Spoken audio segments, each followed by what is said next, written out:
Hello everyone. In this video we are studying about Golgi apparatus. So let us begin.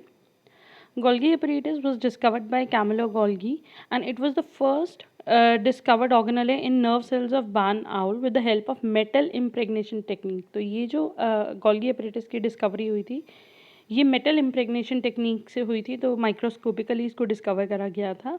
And Camillo Golgi also receive Nobel prize for his work. So Golgi apparatus has different structural forms. It is present in the form of stack of flattened sacs called cisternae. इस तरह की इसकी sacs होती हैं. As you can see in the diagram as well, these are the cisternae. Small and round vesicles will be you can understand vesicles अभी जब हम functions के बारे में पढ़ेंगे. And it also has large vacuoles filled with amorphous granular material. इसके अंदर कुछ कुछ vacuoles भी होते हैं और कुछ कुछ vesicles भी होते हैं. सो हम एक ब्रीफ लुक देते हैं फंक्शंस को, then we'll see how it works. To transport and chemically modify the material present in the cell like proteins, lipids etcetera. So basically it is very important to understand कि Golgi present कहाँ पे होता है. जब cell में यहाँ nucleus के आसपास it is E R. So E R के नेक्स्ट जो होता है वो होता है Golgi. This is Golgi. So Golgi का बहुत सारा जो फंक्शन है वो रिलेटेड होता है ईआर के फंक्शन से, क्योंकि ईआर से जो भी प्रोडक्ट्स बन रहे वो जा रहे हैं हमारे गोल्गी के पास. So the first function is to transport and chemically modify the material present in the cell like protein, lipids etcetera. ज़्यादातर जो प्रोटीन्स हमें पता है कि हम ईआर पढ़ चुके हैं, आर प्रोटीन सिंथेसिस में इन्वॉल्व होता है, एसईआर लिपिड सिंथेसिस में इन्वॉल्व होता है. तो ज़्यादातर वहाँ से जो प्रोटीन एंड लिपिड सिंथेसाइज होते हैं वो गोल्गी के पास जाते हैं और गोल्गी उनको फर्दर मॉडिफाई करता है as per the requirement. Also it form secretory vesicles. काफ़ी सारी चीज़ें वेसिकल्स में पैक होकर ट्रांसपोर्ट होती हैं to another organelles. And to carry out membrane transformation में भी इसका बहुत हेल्प होता है. And apart from that for information of lysosomes हमने पढ़ा था. लाइसोसोम्स क्या होते हैं? स्मॉल स्फेरिकल ऑर्गेनेल्स, या हम कह सकते हैं single membrane bound vesicles which are hydrolytic enzymes. So those enzymes which are more और less proteinaceous in nature and hopefully they are made by ER. तो वो जितने भी एंजाइम्स है गोल्गी उन्हें पैक कर देता है वेसिकल्स में, and so form lysosomes are produced.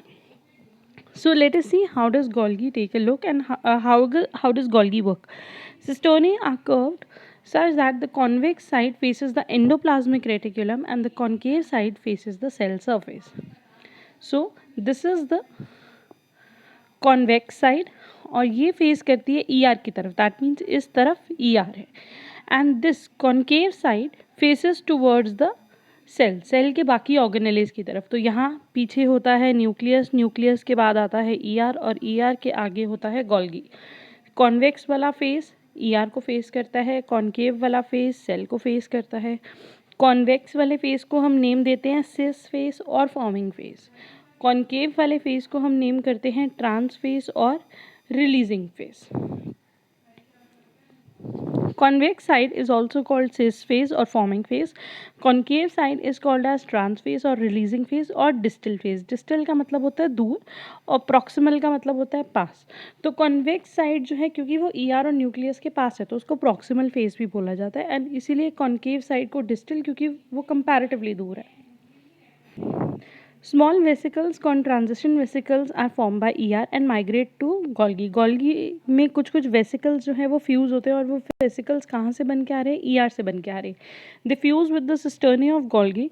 Thus growth of organelle occurs. To compensate the loss of secretory vesicles from the releasing phase is formed. तो बेसिकली क्या हो रहा है कि बहुत सारे ऑर्गेनेल्स, बहुत सारे जो वेसिकल्स हैं या जो मटेरियल है वो ER से बन के गोल्गी में फ्यूज़ होता जा रहा है. फ्यूज़ जो होगा वो तरीका वैसा ही होगा जैसा एंडोसाइटोसिस में कोई भी आउटर सरफेस या कोई वैक्यूल आके फ्यूज़ होता है. तो ये फ्यूज़ होगा, अपना सारा मटेरियल गोल्गी के अंदर रिलीज़ कर देगा और मेम्ब्रेन जो है वो गोल्गी की मेम्ब्रेन में ऐड हो जाएगी. तो इस हिसाब से हम कहेंगे कि गोल्गी जो ऑर्गेनेल है उसकी ग्रोथ हो रही है क्योंकि वो बढ़ता जा रहा है, उसमें मेम्ब्रेन ऐड होती जा रही है. But anyhow it has to maintain its structure, it has to maintain its volume. तो टू कॉम्पनसेट दिस एडिशन, इस साइज़ को कॉम्पनसेट करने के लिए जहाँ फॉर्मिंग फेस में ये वेसिकल्स ऐड होते जा रहे हैं जो ER से आ रहे हैं, रिलीजिंग फेस में फेस की तरफ से वेसिकल्स रिलीज हो रही है, पिंच ऑफ होके रिक्वायर्ड दूसरे ऑर्गेनेलेज तक एंजाइम्स या प्रोटीन्स या लिपिड्स लेकर जा रही हैं, और इसकी वजह से गोल्गी की जो ओवरऑल जो वॉल्यूम है, जो उसका साइज है, वो भी सेम रहता है. We can understand it with the help of a diagram. Yes, यहाँ पे दिस इज ई आर से वेसिकल्स फ्यूज हो रहे हैं कहाँ पे, cis face of the Golgi में. और ऑन द अदर साइड, क्योंकि यहाँ से गोल्गी का काम क्या है, गोल्गी का काम स्टोरेज नहीं है, वो ई आर से आने वाले मटेरियल को स्टोर नहीं कर रहा. The main function is modification. Although temporarily store हो रही है क्योंकि उनकी प्रोसेसिंग में टाइम हो रहा है. इट इज़ नॉट इमीडिएट कि एक साइड से और दूसरी साइड से रिलीज हो गए, but the main work is modification. तो वही सब्सटेंस जो यहाँ से आ रहा है वो मॉडिफाई होके फिर रिलीज हो रहे हैं लाइक दीज. अब it can B vesicle, it can be any lysosome जो भी प्रोड्यूस हो रहे हैं, और वो अपने रिक्वायर्ड सेल ऑर्गेनेले तक जा रहे हैं.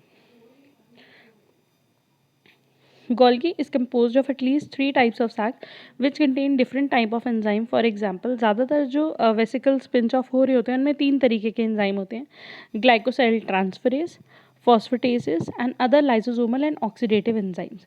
Golgi mainly processes and packages the product of ER according to their final destination. This is an important point. अगर आपको याद हो, जूनियर क्लासेस में भी जब हम गोल्गी के फंक्शन पढ़ते हैं तो हमारा मेन फंक्शन होता है स्टोरेज, मॉडिफिकेशन एंड पैकेजिंग. जो भी सब्सटेंस आ रहा है ये उसको टेम्परेली स्टोर कर रहा है, मॉडिफाई कर रहा है. मे बी अगर प्रोटीन जहाँ पे चाहिए वो मेम्ब्रेन बाउंड प्रोटीन है तो ये उसको मेम्ब्रेन में इनक्लोज कर रहा है. अगर जो इसको मिला वो मोनोसेक्राइड्स है लेकिन उसको डिलीवर करने हैं पॉलीसेक्राइड्स या ओलिगोसेक्राइड्स, तो ये उनको ज्वाइन करके लॉन्गर चेन्स में कन्वर्ट कर रहा है. तो ये सब्सटेंस को मॉडिफाई करता है एज पर द रिक्वायरमेंट कि जहाँ भेजना है वहाँ पे क्या चीज़ चाहिए. सो ई आर से सब्सटेंस आया गोल्गी में, गोल्गी से सिक्रीटरी ग्रैन्यूल्स बने और वो प्लाज्मा मेम्ब्रेन से होते हुए सेल के बाहर चले गए whenever they are required to move out of the cell. In plant cells, Golgi is more evident and is known as dictyosomes. Plant cells में Golgi जो है वो थोड़ा बड़ा होता है और वहाँ पे उसको dictyosomes बोला जाता है, which are stack-like or plate-like bodies. It help in the formation of cell plate and cell wall. जब cell division होती है तो वहाँ पे cell plate बनती है in case of plant cells. तो उस cell plate की formation में help करता है Golgi, and वहाँ पे cell wall की formation में भी help करता है Golgi. Next main function is recycling of plasma membrane components. Plasma membrane components का मतलब है प्लाज्मा मेम्ब्रेन किस चीज़ से बनी होती है. प्लाज्मा मेम्ब्रेन बेसिकली बनी होती है लिपिड्स एंड प्रोटीन से. सो लिपिड्स एंड प्रोटीन्स या प्लाज्मा मेम्ब्रेन को कैसे रिसाइकल कर रहा है, जब भी कोई सब्सटेंस एंडोसाइटोसिस हो रही है, यहाँ पे कुछ सब्सटेंसेस थे जो सेल के अंदर मूव ऑन करे. जब वो सेल के अंदर मूव ऑन करे तो सेल के कुछ मेम्ब्रेन के अंदर वो बाउंड होके अंदर आ गए. तो दैट मीन्स प्लाज्मा मेम्ब्रेन से कुछ amount of membrane is lost, क्योंकि जो सब्सटेंस अंदर आ रहा था, सेल के अंदर जा रहा था, उसको मेम्ब्रेन में बाउंड करके प्लाज्मा मेम्ब्रेन ने अंदर भेजा. तो प्लाज्मा मेम्ब्रेन की अपनी कुछ मेम्ब्रेन थी जो लॉस हो गई. वो आएगा गोल्गी या लाइसोसोम तक आएगा, डाइजेस्ट होगा, इवेंचुअली वो कहाँ जाएगा, गोल्गी में. गोल्गी में जाने के बाद तो यहाँ पे जो प्लाज्मा मेम्ब्रेन की नेट मेम्ब्रेन है, जो नेट उसके अंदर मटेरियल है वो कम हो रहा है और वो कहाँ ऐड हो रहा है, गोल्गी में. ऑन द अदर साइड हमने देखा कि गोल्गी क्या कर रहा है, गोल्गी चीज़ों को प्रोसेस कर रहा है, मॉडिफाई कर रहा है और सेल के एक्सटीरियर तक भी भेज रहा है, बाहर भी ट्रांसपोर्ट कर रहा है. तो यहाँ पे भी जब एक्सोसाइटोसिस हो रही है, मटेरियल बाहर जा रहा है, तो फ्यूज़ करते वक्त लाइक यहाँ पे कोई चीज़ फ्यूज़ करी तो उसके बाद धीरे धीरे धीरे वो सरफेस ऐसे हो जाएगी, ठीक है, और मटेरियल बाहर रिलीज हो जाएगा. तो ये जो सब्सटेंस था, ये जो सरफेस थी, जो मेम्ब्रेन थी, ये किस में ऐड हो गई, ये एग्जिस्टिंग प्लाज्मा मेम्ब्रेन में ऐड हो गई. सो गोल्गी कहीं ना कहीं हेल्प कर रहा है टू कॉम्पनसेट द साइज या compensate the volume of the plasma membrane. Endocytosis करते वक्त प्लाज्मा मेम्ब्रेन में जो लॉस हो रहा है, जो मटेरियल का लॉस हो रहा है, वही लॉस एक्सोसाइटोसिस करते वक्त रिकवर भी हो रहा है. During exocytosis secretory vesicles fuse with plasma membrane adding to the membrane surface area. जब एक्सोसाइटोसिस हो रहा होता है तो मटेरियल तो सेल से बाहर निकल जाता है, लेकिन वो जो वेसिकल की जो मेम्ब्रेन थी वो किस में ऐड हो गई, वो ऐड हो गई हमारी प्लाज्मा मेम्ब्रेन में. Yet surface area of plasma membrane remain constant. लेकिन अगर ये सिर्फ ऐड होती रहती तो सेल तो इनलार्ज करता रहता है, बट वी नो कि सेल का मोर और लेस साइज जो होता है वो सेम होता है. सो प्लाज्मा मेम्ब्रेन कहीं ना कहीं कांस्टेंट रह रही है.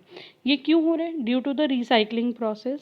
The recycling is carried out by subsequent return of the internalized membrane component. Internalize का मतलब है अंदर की तरफ फोल्ड होना, इंटरनली फोल्ड होना। तो ये इंटरनलाइजेशन कब हो रहा है?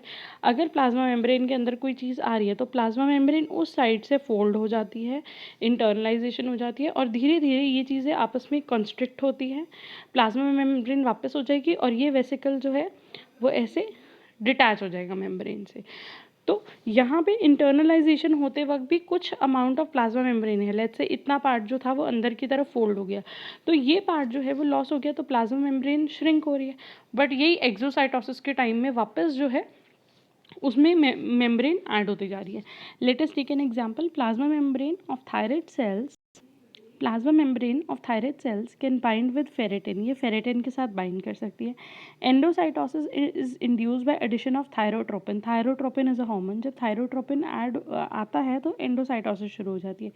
Immediately after endocytosis ferritin appear in lysosomes, और क्या एंटर करता है?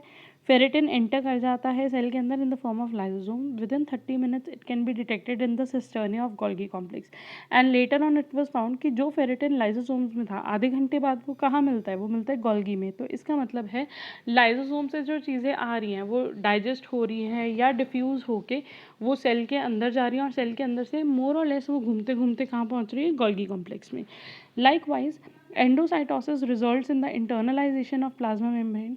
Golgi complex may reprocess and reuse the membrane components after endocytosis. तो हमें पता है कहीं ना कहीं ये लाइसोसोम कहाँ पहुँच गया? गोल्गी में। तो लाइसोसोम के अंदर जो फेरेटिन था वो तो गोल्गी के अंदर हमें मिल गया, लेकिन लाइसोसोम खुद जिस वेसिकल से बनी हुई है, जिस मेम्ब्रेन से बनी हुई है, उस मेम्ब्रेन का क्या क्या हुआ? तो इसका मतलब है कि गोल्गी उस मेम्ब्रेन के कंपोनेंट को, उन लिपिड और प्रोटीन को ही यूज़ कर रहा है फर्दर जो वेसिकल्स वो बना के भेज रहा है। सो गोल्गी कॉम्प्लेक्स में reprocess and reuse the membrane components after endocytosis and use them in secretion, lysosome formation or restoration of plasma membrane itself. That is how Golgi apparatus functions in recycling of the membrane components. With this, we are done with Golgi apparatus. Hope you find this video useful. Thank you for watching the lecture.